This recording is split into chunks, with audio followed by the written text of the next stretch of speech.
I had started my research trying to figure out if there were some elements that we could intentionally develop in the next generation of leaders so that they became more responsible with the planetary consequences of their actions. Now, at that point, I had identified the elements which related to the knowing, the thinking, how they thought, and the being dimension. Now, with these elements, which I call the sustainability mindset, I started to think how convert this into learning objectives for a course to develop that mindset. I used the same process that I found in the people I interviewed in their change process. So it started with some level of awareness based on information they had access to, but it was not only the information, they also made meaning out of that information as they were asking themselves, how am I contributing? What does this mean for me? And in that way, they engaged in a self-exploration of their values, of their paradigms, of their purpose. And that created a cognitive dissonance where they were saying, oh my God, I am doing this, but I'm not a bad person. It's not intentionally that I am doing this. So with this cognitive dissonance, they were fueled into action. That is where their strong motivation came, and they felt urged to act and to do something. So what you see here is how these different elements of the sustainability mindset were grouped into four categories, in four clusters. One is the dimension of ecoliteracy. I mean, that brings together the broad picture of the world and also what are the current impacts of our life and actions so that the students can connect the dots. In the pocket of systems intelligence, it is how do we develop this long-term view, the both and logic, the interconnectedness when students analyze information and the understanding of a cyclical flow. In the part of emotional intelligence, it's the aspects particularly to connecting our behaviors, self-awareness, how am I contributing and what are my values, how do I manifest them in my daily actions. And in the area in the dimension of spiritual intelligence, well, these questions are like, who am I? What is my purpose? What is my mission? What is the difference I want to make? And all this anchored on collaborative, innovative action. The syllabus originally was for 15 weeks. After that, I have done it in other versions, 8 weeks, shorter versions. It was 3 face-to-face sessions of 7 hours and 3 or 4 virtual sessions of 2 hours each. However, as I said, we have done different versions afterwards, and colleagues in this network also have been recreating the syllabus. And here is an example of how these different aspects of the thinking, for example, when we want to create a systemic framework so that students interpret data and develop solutions, what does it look like? Well, for example, in terms of both and logic, that they can understand paradox and complexities and use a both and logic to develop solutions. Or for example, when we talk about interconnections, how can they see the interconnections as they develop multi-stakeholder perspectives when they are analyzing a problem? Or for example, when we talk about feedback loops and cyclical flow, or it's not a loop, it's a loop, how can they look beyond the linear cause-effect relationships, and so that they anticipate these different cause-effect relationships in the solutions that they develop. Also that they can think of scenarios that contemplate the long term, not only the short term of the impact in their solutions. And the level of the thinking also has the creative potential. How do we awaken the creative potential and the inner wisdom so that they can develop innovative solutions? It is interesting that many times students say, oh, especially in business school, oh, I'm not a creative person. However, I always say you are creative when you're planning a party, when you're fixing a salad. So how can we help them connect with this creativity that we all have, and because we need to start to think out of the box to shape new products, new way of approaching the problems. We have to reinvent almost everything. So how can we develop this confidence so that they develop more mental flexibility and respond in a better way to the unexpected? Also, how can they access the right brain hemisphere? That means that to enrich their understanding through a holistic and intuitive view of reality. So important to develop the intuition. In terms of the being, how can the students see themselves as part of a larger ecosystem where they recognize the laws of nature that govern all that is? We are not separate from nature, we are part of it. And then how do they use that perspective to analyze problems and develop solutions from within that framework? Very different. Instead of seeing nature as a resource. Also, what are some introspective habits that we can help them develop so that they understand themselves better, that they review what are their personal values and their motivations, and the values, those that are espoused, but also the values in action, and that is where this cognitive dissonance comes, and the anchors of their own identity. It is important that they learn to slow down, particularly in our fast-paced world, that they incorporate practice to quiet the mind. These are the things that the students have been welcoming the most. They suffer of being in this high-speed world rhythm, and so when we start to practice a minute of silence, a minute of guided visualization, they really find that that is a very important learning for their life. Other aspects of the being that we develop is habits of reflection, so that they can pause and ponder the situation without having to jump into quick answers based on their assumptions. Also, we invite them to consider the larger purpose of their decisions. What is the meaning of their decisions? What is the mission that they see for themselves? What is the difference they want to make? So that they can weigh options with those criteria in mind. What brings meaning to my life? Also, by working on projects, on team projects, we want them to develop comfort in collaborating with others, and that is a wide set of skills. So here are some examples in the area of developing awareness, systems thinking. What are activities that we use? Well, we use facts and images, like we use the slides of the images in this webinar. We use videos and readings.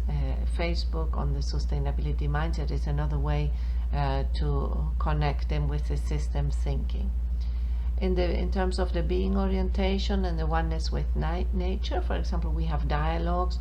There are questions to reflect on, a walk in nature without having any phone, just walk and then debrief that experience. Very powerful. In exploring paradigms, for example, related to innovative thinking, we use visioning exercises, artistic expression, so that they can connect with their creativity, brainstorming techniques, writing or reading poetry, creating metaphors, also the Happy Planet Index, to see what does it mean to be instead of measuring the GDP as a way of measuring our well-being, measuring happiness. Also identifying their personal carbon footprints. All these things help them connect with old and new paradigms. In the being orientation, we have the understanding of larger purpose, introspective self-awareness, and so there are Zen-inspired assignments. I talk about the little Zen master, which is wise guy that gives them special assignments. We have meditations. They can do interviews with a person that is very much outside their regular interaction. It could be a homeless, a policeman, a person from another religion. And storytelling, story writing, also for self-awareness, and the MBTI or other personality assessment tests or instruments are useful. One of the things that I think is very important in developing the sustainability mindset is identifying what are the anchors that keep us in the unsustainability. These are values that are very important in our culture, like growth, wealth, competition, comfort, being control, knowledge, achievement, speed, independence. These are anchors, these are values very much cherished in our culture. At the same time, they are at the roots of our unsustainability. And the enablers of them, which are the media, science and technology, and globalization. When you do the fast track, we will go in depth into these anchors and how we can work through those anchors with our students. Very important, because as long as we are not aware of those anchors of our identity, it's very difficult to detach ourselves or to find what are the alternatives. How can I still have comfort without consuming things that I don't need and creating more waste, for example? So finally, getting into action, I mentioned briefly in the beginning that we have passion projects. Passion project, which is helping them identify a project where they can make a difference in an area where they have skills or where they feel very concerned about. And this should be a collaborative work where they can make an impact during the term of the course. That is very important because that gives them a sense of confidence in their own capabilities, a sense of achievement. When they look at a passion project that is very large and could take them a few years to achieve, like, well, I want to start an NGO, that may not be achieved, and that gives a sense of, well, overwhelm, and, well, the problems are too big for me to do anything. So if you insist that they find a small project, it can get some closure during the term of our course. So here are some activities. The inventory of skills, so that they use their skills, their resources. Also understand what are the areas of control and influence. We can provide some decision-making processes so that they find what is the best project or what some planning tools. Resources like peer group coaching so that they support each other along the course. Very important to learn how to work in small groups. In some cases, we invite them to do also a personal habit change. They can work with learning partners, and we use inspiring videos and readings to encourage them to work on that project. So the project becomes also an anchor where they continually learn from as the weeks go by. In this slide, you can see some examples of these students' passion projects that they started and finished during the course.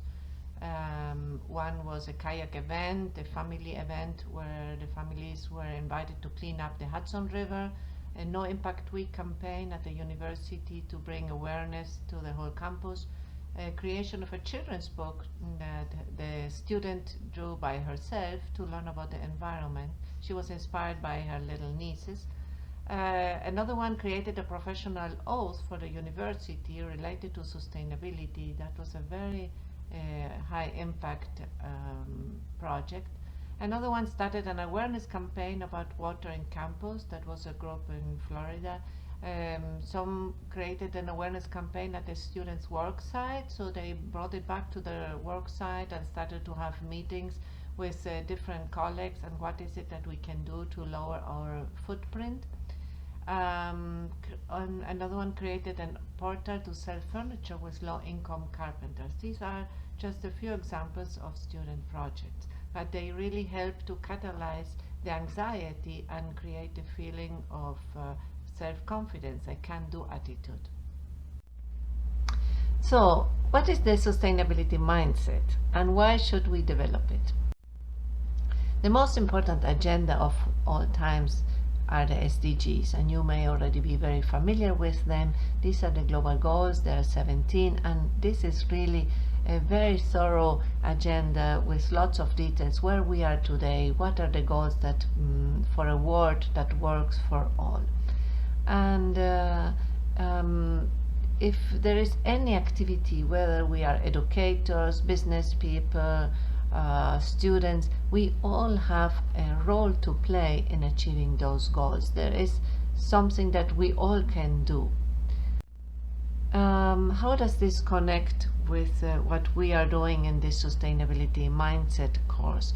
Well, in a way, we are helping the students explore through self-awareness, through what are their values, what are their goals in life, what is the larger purpose. Through this exploring this little me circle, they get a fuller awareness of what it is that they want to do. Also, they start to expand the levels of caring so that it can go from me to my tribe, my region, the world, and all that is. As we expand those borders, those boundaries of caring, we really can bring people, the students, to be more inspired and more passionate about making a difference through the 17 SDGs. The mission of our UN Prime Working Group on the Sustainability Mindset is to achieve the SDGs by developing a sustainability mindset. And that is how it all comes together.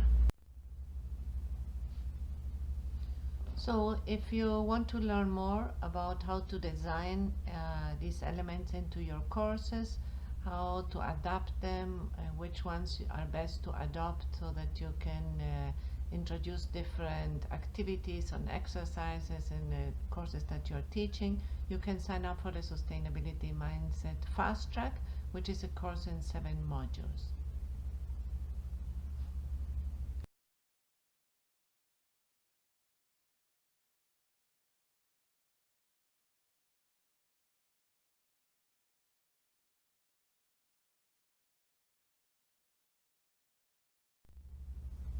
And if you want to learn more, go deeper into the sustainability mindset, the research and the elements and the contents, you can check out the Big Bang Being, Developing the Sustainability Mindset, also Educating for Responsible Management, Putting Theory into Practice, and about the learning methodology that is very specific to developing such a mindset because it needs a different learning approach. We have stock teaching principles and practices for responsible management education. And in addition to several chapters and papers that are published and also publications from other colleagues in this network. You can find some of them in the Dropbox. Other ways to stay connected is participating in the Leap Cafe, which happens every first Monday of the month in 2 different time zones. Also our storytelling sessions the 3rd Monday of the month, and also in our Twitter that is called the Leap Mindset. So this concludes part 3. Part 4 is a collection of images and facts that I have used to bring awareness. They are engaging the head, but also the heart, the emotions, which you know are essential for transformative learning and for action.